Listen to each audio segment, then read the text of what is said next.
Portions of this program are brought to you by Fairview Park Hospital, a leader in healthcare for Dublin Lawrence and surrounding communities, providing specialty services through facilities such as our Sleep Center, Heart Center, and Women's Imaging Center.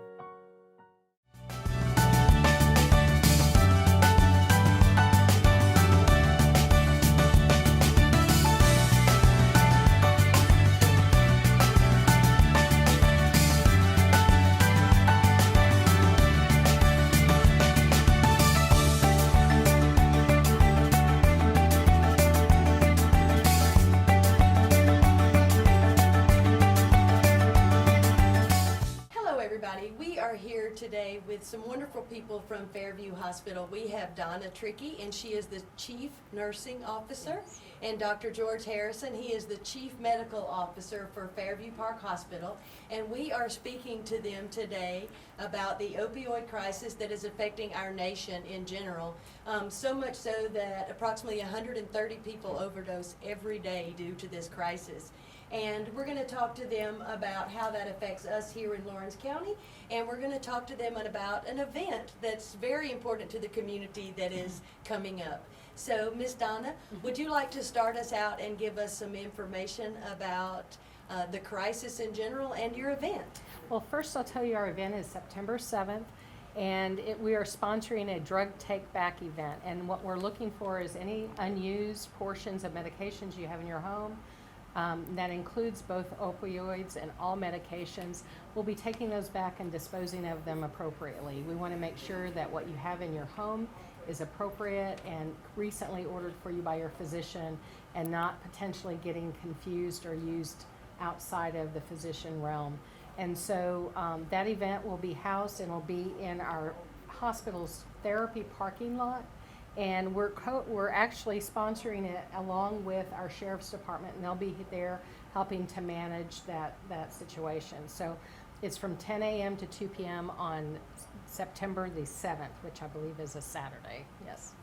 Great. And when we talk about take-back drugs, I think that part of the problem that we have with this opioid crisis is that people often do not finish their total dosage of their medication, and they leave it in their cabinets, and that causes problems for a couple of reasons. Right. For their family members who often can get their hands on it, and then they have issues with the drugs. Yeah. And then I think this is also a place where Lawrence County comes in, because I think people who are criminals and do drug-related activities, they realize that these older people may have these leftover drugs in their home, and this causes some break-in. Yes, Is that correct. correct, Yeah. Mr. And then it ends Shirley? up on the streets, and these street pharmacists get them, and then they start selling them, and it just creates just continues to the cycle. And the break-ins, the issues Yes. that you guys are called out to these homes Right. because of And incidents then that? yeah, and breaking in for the money, or breaking in for the drugs, and breaking in for the steal guns and other items to sell, to get more money, to actually buy more drugs on the streets. And the drugs that we're talking about, especially when you're talking about turning them back in, these are drugs that are commonly issued to people if they've had surgery, if they've had cancer. But I was also recently reading something that it could be even something as simple as wisdom teeth removal that, can get these people, hooked to these drugs, that your brain, talk to me about the dopamine and how your brain craves these drugs once that you get them in your system. You're absolutely right. There was a recent study which shows that most addiction actually comes from dental procedures, and patients haven't received opioid as a result of those procedures. We can't put it all in dentistry, because in medicine and allopathic and osteopathic medicine, we went through a pain initiative in the 90s, which really put the emphasis on the physicians to say that we were under-treating pain. So as a result of that, we were looking to these stronger medications to treat these pain episodes as they so occurred. Opiates are synthetic forms of opium. Opium is, as we all know, is a plant, and it produces a compound that when ingested, it creates a euphoria-like effect in the brain. It releases dopamine, and it's that euphoric effect that the people who become addicted to the medicine is actually what they're seeking for. These medications, like so many others, the more you take of them, the more you need, because you build up a tolerance. And so at a certain point, you have to continuously use more and more of these medications to feed that need, and that by definition is addiction. Millions of people are addicted. I believe between the ages of 12 to 29, there are 10 million folks who are addicted to these medications, although between the ages of 25 and 34, you're most at high risk for these. But it does create a problem with the street pharmacists, as Lieutenant Shirley has stated. It creates a problem for the entire community because there's not a clear-cut way to control these medications from being sold out of their intended purposes, other than to take them back, to get them out of the pantries, to get them out of the shoe boxes, to get them out of the home if they're no longer needed. Sure. And you see, you were mentioning to me before that you see repeat offenders with these kind of. How does that Yes. happen? How do you see that affecting our community as well? Well, what we see is from a law enforcement perspective is when they get into the addiction, they have to go steal and to get money to buy more, and between us and the hospital alike, we're responding to overdoses and behavior, that mental health type crises that are caused by these overdose or long-term use, and we're having to go into these homes and deal with them, which are at that stage in some type of medical crisis, and we're going alongside with EMS to try to get them out of the home, and oftentimes we're bringing them to Fairview in that condition, and it's a repeat after another, and we on a daily basis we're dealing with that, and it all stems from the onset of the addiction, and it's just a continuous cycle, and by getting the drugs out of the homes and not holding on to them, that's a step in preventing the problem of the pills getting onto the streets. Right, and then you had also mentioned to me earlier that, right when this incident happens, you can take them to the hospital to be treated immediately, but obviously these people are going to need some long-term care beyond, when Yes. they walk out of the hospital door. And do we have those resources here in Lawrence County that will help these people, as they continue to fight this addiction and hopefully become better?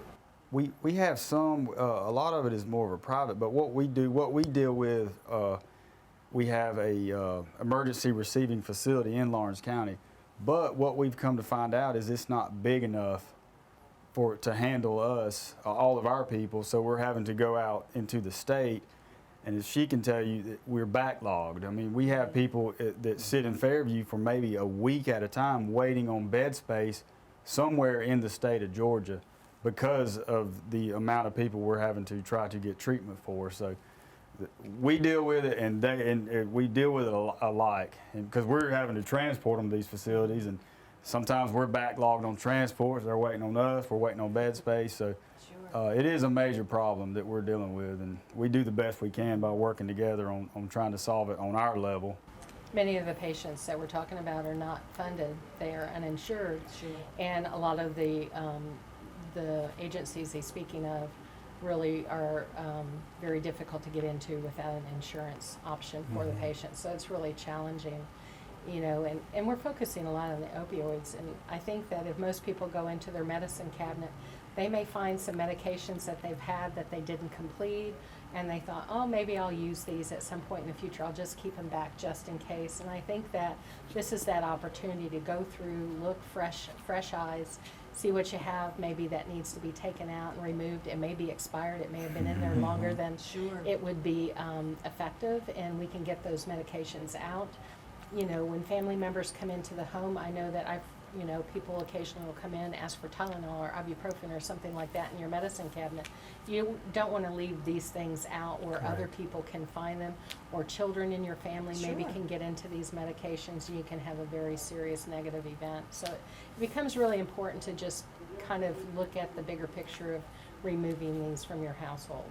Yeah, I think that's great because, I think a lot of people are guilty of that without even really consciously thinking about it. Right. So I hope that people really do tune into this program and participate with your drive that's coming up on September the 7th. And it's huge. I mean, it's across 15 states, a lot of different hospitals. So Fairview is not the only one doing this on this particular day. Is that correct? It's correct. It's an HCA sponsored event. That's the parent company for Fairview Park Hospital. And 65 hospitals across 15 states will be participating on September 7th on this event. So we hope to make a major impact across the nation. Yes. And Joanna, one of the things that the message we really want to get across, Donna mentioned it earlier, it's not just opiates. A lot of people have prescriptions that they did not complete, which is, it just really makes us docs a little crazy sometimes because we prescribe the antibiotics for a certain period of time for a reason. And when you cut that dose short, get 5 days as opposed to 10, then it builds resistance. And those medications don't last forever. So if you have old antibiotics, old anti-inflammatory medications, old muscle relaxers, we'll take any of those medications back. We do not want them in the world's water supply. We do not want them to get in the hand of someone else and cause some harm. What amoxicillin, an antibiotic, may be okay for you to take, but what if a child gets a hold of that or somebody with an allergy, they didn't really know what they were taking, then they can end up in some serious problems. Sure. So that's a really great point. I mean, obviously, the main thing that we're talking about here is this opioid crisis and how large it is in our community, but I'm sure it's a staggering number of people that, like you say, just don't finish up their medications. Yes. And so really go through your cabinets and anything that you have that is outdated, not finished, Correct. bring it to this event. Joanna, it could also be just something as simple as, I went to see my physician, I was on this medication and it was changed. And so I still have some residual of that old medication, but I was changed, and so what do I do with this now? And so, there's multiple reasons why you might have medications to dispose of in your cabinet. Not all of them are opioid related, Correct. but it could be a multitude of reasons. So we're really not looking for the why, we're just saying bring it all here, we'll help get rid of We'll it. take care of that. When you say 73,000 people die every year from drug overdose, over half of those are opioid related, so we're focusing on opioid, but really we're doing all medication take back at this point. And from the sheriff's office, our role in this event is to take the prescriptions and dispose of them properly, because it's like they said, a lot of people keep them because they don't know what to do. They don't want to put them in the trash, and they've heard, we don't flush them, so we just leave them in the cabinet. So this event, we want any and all, and the sheriff's office will be there to take it and protect it and then destroy it, and we won't ask any questions, because if you bring if it doesn't have your name on it or whatever, we just want it in a safe place. So we're not going to be there looking at it and seeing whose it is. Just bring it and put it in the box, and we'll dispose of it for them. Another excellent point Yes. there. So there should be no fear base, Yes. with this event. That's just, right. Try to help your community, try to clean out your closets, just try to make your home a safer place to live for yourself, for your children, your grandchildren, anybody that may be visiting your home. So we look forward to this event as a community, and I think everybody's hopeful that we'll make an impact on our community, on our hospital, on our sheriff's department, on all the resources that really get so crimped by these problems that we have in the community. How would you like to wrap us up, Dr. Harrison? Well, the take-home message, I do believe, is that any medication which is unused, any medication which you didn't complete, any medication which could be dangerous in someone else's hand, please bring those back to us. The opioid crisis is real. We're living with it day to day. We see effects of it every day in the hospital, and we're trying to protect the rest of our citizens and the rest of our country in this world from being more of an addiction, being more indebted with a morbidity that no one really wants. That's absolutely right. Justin, you have anything else? Something that come up in my mind, because It's going to be at Fairview Park Hospital in the therapy center parking lot, which is Behind the hospital. behind the hospital Okay. near the gym and on the back road. I just thought about that myself, and I said, well, maybe we should let that. Yeah, Get that Fairview information. Parking lot, 10 a.m. to 2 p.m., so that's 4 hours that you guys can really just come on out and help the community. Maybe meet somebody that you've never met before, and just, you know, try to have something positive going on to help our community with this really devastating Absolutely. crisis that we're in right now. Yes. Awesome. We'll I thank be there. I Yes. thank you guys so much for, you know, talking to us today, and I hope that, you know, people do participate in this event and maybe even just finish their prescriptions. Yes, please. Yeah, finish up your prescription, and maybe, you know, just kind of think about it, if the doctor does prescribe, you know, something in place of something else, to just immediately get rid of that. Yes. And just get it out of your home. Yes. If they don't make it to this event and something like that were to happen, where do they bring those? Like, what can they do with that later? We do have a box in our sheriff's office lobby that you can bring your unused prescriptions and put them in the box, and we'll dispose of them. So Awesome. we encourage everyone to come to the event, but if you're not able to, or in the future, if you have a perhaps some pain medicine and then you feel better in 5 days, don't hold on to it. Go ahead and bring it, because that's where it tends to start, is whenever you take it later for some, you know, a headache or something, and it kind of continues. So take it for the reason you have it, and then bring it to our sheriff's office, and you can put it in our lockbox, Excellent. and we'll Great. dispose So of it for that's the you. Lawrence County Sheriff's Lawrence County Department, Sheriff's a Office. lockbox in the lobby. Yes, ma'am. Anytime you can come by and drop, you know, your unused medications in there. Yes, ma'am. Most pharmacies will also Pharmacies take back also. unused portions of Yeah. of Yeah. prescriptions as well. And physician offices, if you're a patient of that office, Mhm. oftentimes, if you have an unused medication and you want the office to dispose of that for you, they will do that. They have a mechanism. Most offices do. That is all good information to know. Well, once again, thank you all for being here. We look forward to a lot of participation in this event, and thank you all for educating us on this today. Thank you. Thank you.